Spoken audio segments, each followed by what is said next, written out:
feel like we, as a society, have failed Dan Trachtenberg as a director. In 2016, his directorial debut was 10 Cloverfield Lane, one of my all-time favorite thrillers, and since then he's done not much. The only other things he's done has been directing a few TV episodes, but he hasn't gotten his chance to shine into the director's chair. Until now. Prey is the glorious return of not only the Predator franchise, but Dan Trachtenberg directing films. Set 300 years ago, this film stars Amber Midthunder as a Comanche tribe member who's being hunted by one of the first predators that lands on Earth. What follows is a film filled with amazing action, great character work, and a burning hatred of Disney for not playing this in theaters. Yeah, so this is another Fox film that got sent straight to Hulu for no reason. Since the acquisition of Fox, Disney has been hell-bent on destroying Fox's films unless they're movies like Avatar or World Season Darlings. Since the last Predator film did poorly at the box office, I guess Disney decided to cut their losses and put this on Hulu.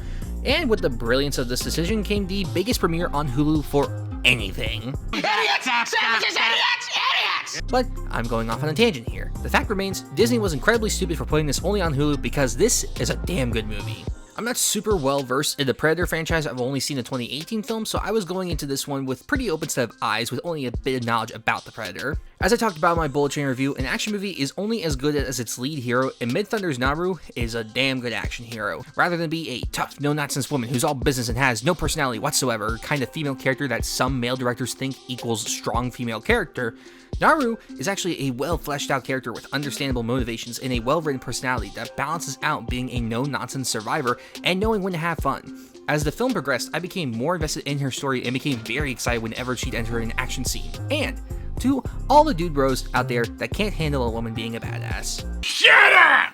Another great factor to this movie is the simplicity of the story. Being only an hour and a half, this movie wastes no time getting to the good stuff. It establishes the world, characters, and their motivations in an organic way that doesn't feel too rushed and eventually allows all hell to break loose. While on the surface this may just seem like a plot the Predator in a different time period kind of story, there's actually a lot this film has to say about colonialism and what it's done to the Native Americans that lived here before us. This is done both in a symbolic way and in an actual literal way. This doesn't just tiptoe around it, it directly involves it into the plot and made me that much more invested in the story and characters. Trachtenberg is great at not only establishing well-defined characters, but crafting great tension and suspense. He knows that in order for the suspense to work, you have to care about the characters. Same goes for action.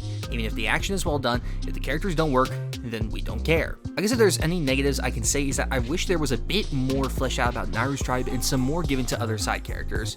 While her tribe is established well and we get a good picture at the inner workings of different people's roles and expectations, I wish we could have seen a bit more and gained a bit better insight into more about them.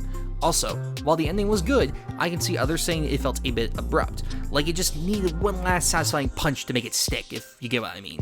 It certainly wasn't bad, but I can see that being some people's complaints. But of course, we can't talk about an action movie without discussing the action. I'm a big lover of action films where it's very clear and easy to see who's attacking who, what's happening, and feeling the intensity of the fights. Plus, since this is an alien hunter with cool gadgets, it's also a major bonus if there's cool creative kills, and by god do we get that here. Every fight scene against the Predator feels fresh and fun, whether that be if it takes on a more suspenseful route, allows the Predator to use the gadgets, or brilliantly sets up and pays off stuff by the end.